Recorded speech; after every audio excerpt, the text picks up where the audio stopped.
So VCOS is we're the peak body for the non-government community sector.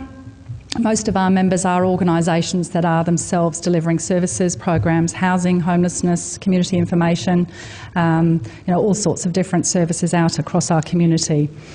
We've developed a state election platform this time around that's called Cause Not Consequence. And this was when we sat and thought about what do we want the parties going into the state election to talk about and to think about. We want them to talk about addressing the causes of some of our big social issues, not just the consequences.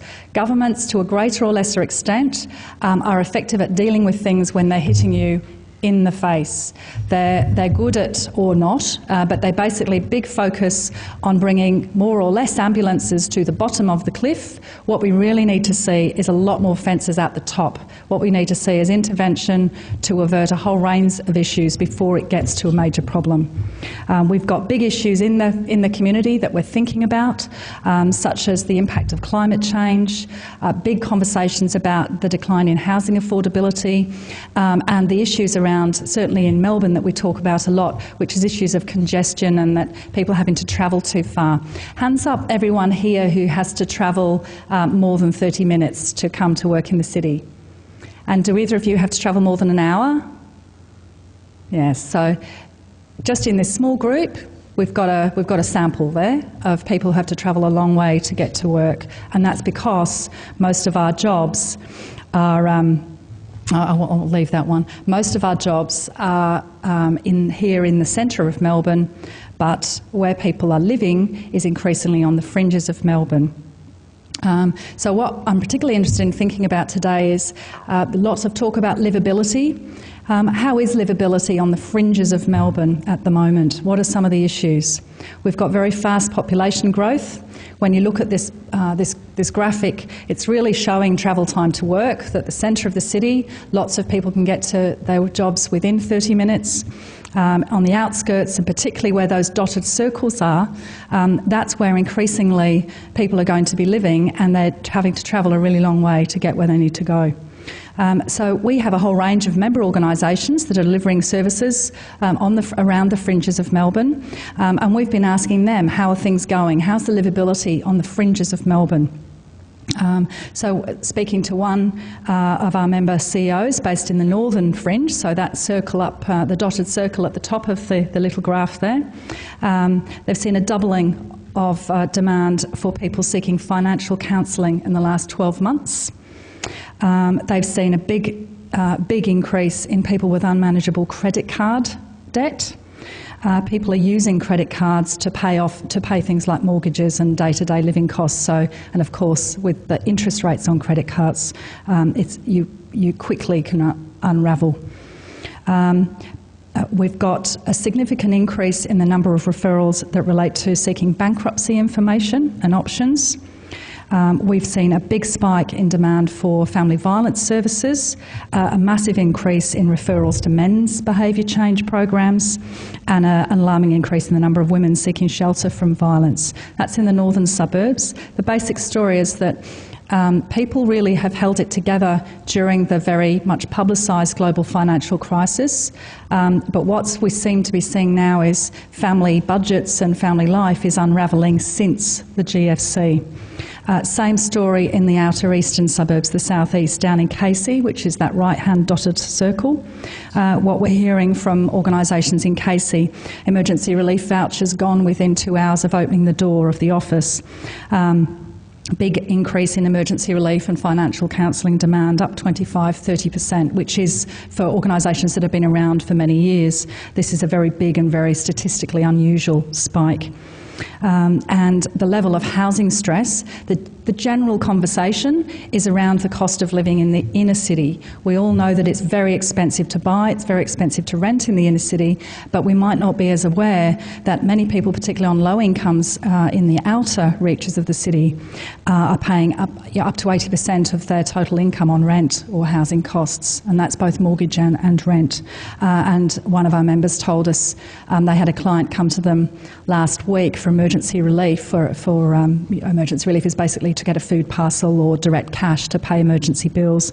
His latest rent increase had gone up to the point where his rent was going to be more than 100% of his total income, which is obviously not sustainable. So the kind of responses of the emergency relief agencies in the outer suburbs now increase. Obviously, there's the big demand for financial counselling, so we've got waiting lists for financial counselling, but also issues such as giving out swags to people so that people have got somewhere to sleep because there's not somewhere else for them to go. I'm not going to talk in great detail about issues of public transport because I hear that Paul Mees was talking, so that'll be on the site in greater detail. The basic story there is that public transport very much assists workers living in the inner suburbs, but for people that are living in the outer parts of our city, it's much lower frequencies, much lower connectivity, much fewer services, and of course lower income people can't afford to live in the inner city. So we've got public transport assisting workers in the inner suburbs, but lower income people can't afford to live anywhere near where we are today. Less than 1% of inner Melbourne is affordable to low income renters. And then when you are living away from public transport services, we get what's called transport poverty, or where people have got forced car ownership.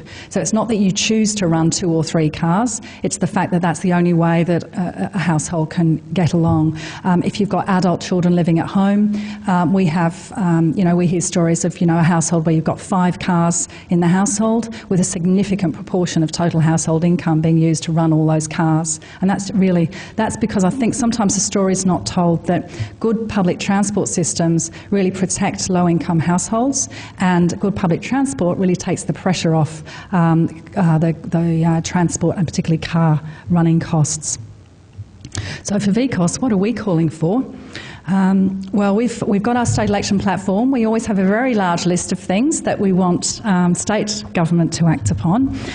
We've tried to prioritise a particular number of key priorities for us this year. So for us, we're talking about housing. We've got a big crisis in housing, which is not it's not purely driven by interest rates. It's actually to do with the fact that an increasing number of people in our community can't afford to buy a house and will never be able to afford to buy a house. We've got a generation of renters who will be renting now, so we really need to see different approaches towards government policy around rental of housing.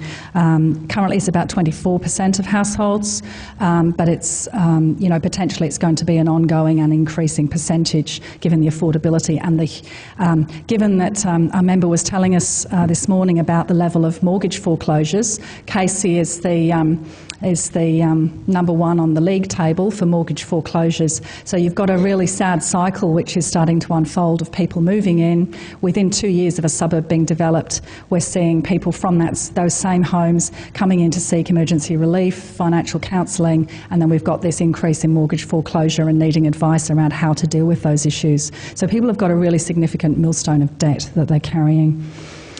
So for us, they're all big issues. We want to see better regulation of the rental market in terms of housing, but in particular governments, and you can't expect one state government to do this alone, but governments, particularly including the federal government, really need to invest in capital for social housing. So that's both public and community housing. The national average for how many houses does a state government own or control, the national average is about 5%, but here in Victoria we're well under that because of the big sell-offs that happened in the 90s. So in order to get back to that national average of 5%, we actually need 29,000 new dwellings. And there was a really welcome announcement just the other day from the ALP about for 4,000 new dwellings, which is a significant number that's been part of some of their plans. But, we really need to see a big increase in capital from all levels of government to get us enough social housing dwellings. Bus service expansion, that ties in with our argument about transport disadvantage in the outer suburbs, but also in rural and regional Victoria. And we've seen some fantastic examples in the last few years of increases and enhancements to bus services to get them running more regularly so people can rely upon them, and to get to the point where people can rely to using a bus to get where they need to go. For us, a priority is around child and family services. We see, again, this is a conversation which is not getting into the mainstream media. What we're seeing is big page one stories about the child protection system creaking and groaning under the weight of demand in the child protection area. But the reason why we've got that weight of demand, there's a whole range of other factors going on out there, which we absolutely need to see governments of all persuasions investing in really much more investment in early intervention. So that's support, it's the family violence support, it's the family service counselling, it's the financial counselling, it's the drug and alcohol treatment and counselling services, and of course it's support for children as well. They're the sorts of services that will then stop child protection drama being page one stories. So that's child protection is the ambulance on the bottom of the cliff from our point of view. What we need is more of those fences at the top so that we have fewer families getting into that spiral of stress and violence and abuse. The other big issue for us, again, which is a cause not consequence issue, is we need to see big effort in the health promotion, health prevention areas. What we're seeing is big growth and spikes in chronic diseases, so such as diabetes, which is very much correlated with issues of disadvantage. We really need to see, and we've seen more than doubling of diabetes rates, and this is Australia-wide, this is not just a Victorian issue. We've seen more than doubling over the last decade, particularly in disadvantaged areas and in vulnerable communities, such as in the Aboriginal community. We need to see significant, very targeted focus to prevent, because people don't realise until they have a disease such as type 2 diabetes, just the incredible negative impact that it has on your life and your well-being. So the more we can help people avert and fend off through diet, exercise and a whole range of other factors, that's what we need to see. And then the other thing that we've been very focused on is the need to see support for the workers who help the people. Workers in the community and social sector, there's a big national pay case going at the moment, which the Australian Services Union and other unions are leading. The state government have indicated they will fund the outcomes of that case into programs that they fund in the non-government sector. And there's been some early indication as well from the Liberals that they would also match whatever the government are proposing to do, but we're still waiting to see the detail on that. But what it means at the moment, you do a 4-year social work degree, you maybe you do bar work or hospitality work to get yourself through a social work degree. You might be earning maybe $21, $22 an hour doing hospitality, and then when you get your 4-year degree, you go down to $18 an hour. And the highest rate under the Social and Community Services Award in Victoria for experienced social workers is $26 an hour. That's about $50,000 a year. So basically you've got financial counsellors themselves in financial hardship, and housing and homeless workers can't even, they're in housing stress themselves. So it's absolutely critical we see that the workers in the community services sector we really need to see a strong effort to support the workers and the workforce in our sector. So to kind of summarise where we're up to, given that we're a few weeks out from the election, we've seen some big ALP announcements in the last week or so around Fairer Victoria. And I did hear just before I left to come here today, there's going to be an announcement today, an increase in the summer electricity concession. So people that are concession card holders at the moment get a winter electricity concession of 17.5%. They're announcing today that there'll be an increase in the summer electricity bill as well, which is very welcome and something that we've been campaigning for. For the Liberals, they've recently announced $50 million into school welfare officers, which I think is a recognition of the pressures on families leading to children at school needing support that's not just around teaching and learning. And they've also, as I mentioned, indicated they'll match government funding towards the pay equity outcomes, although we haven't yet seen the detail. And it is true from our sector's point of view that the Liberals certainly have a weaker record while in government than the current government. The 1990s was a pretty grim period for our sector. The Greens clearly recognise the need to support social justice issues such as what I'm talking about, and that takes me, I suppose, to my final point, that we see that elections have got certain themes and certain feelings about them. VCOS reckons this is a social policy election. It's not a law and order election. We've seen them particularly run in New South Wales over the years.